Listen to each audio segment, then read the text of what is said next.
எங்கள் ஹாஸ்பிட்டலில் staff facility ரொம்ப கம்மி. ஸோ யாராவது வந்து அவரை கூட்டிகிட்டு போனால் நல்லாயிருக்கும். என் நம்பர் உங்களுக்கு எப்படி தெரியும்?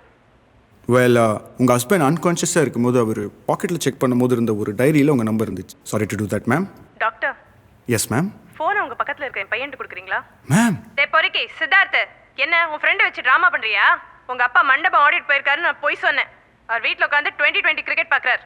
லீவ் போட்டு கிரிக்கெட் பார்க்குறேன்னு சொல்லாத, திட்டுவான்னு அவர் தான் போய் சொல்ல சொன்னார்.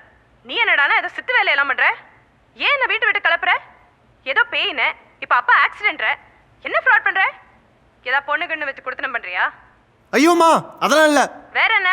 நீ வீட்டுக்கு வா, கம்பிய காய வச்சு குண்டில சூடு போடுறேன். ஐயோ மேம், அவ்வளோ வயலன்ஸ் அடி வேணாம் மேம். செருப்பால. நீ வீட்டு பக்கம் வாடா, உன்னை விளக்க மாத்தால அடிச்சு பே ஓட்டுறேன். டேய் சித்தார்த் எருமை, உனக்கு என்ன வேணும்? நான் கறி கடையில இருக்கேன். சிக்கனா மட்டனா? கொஞ்சம் வெஸ்ட் வாங்கி குழம்பு வை.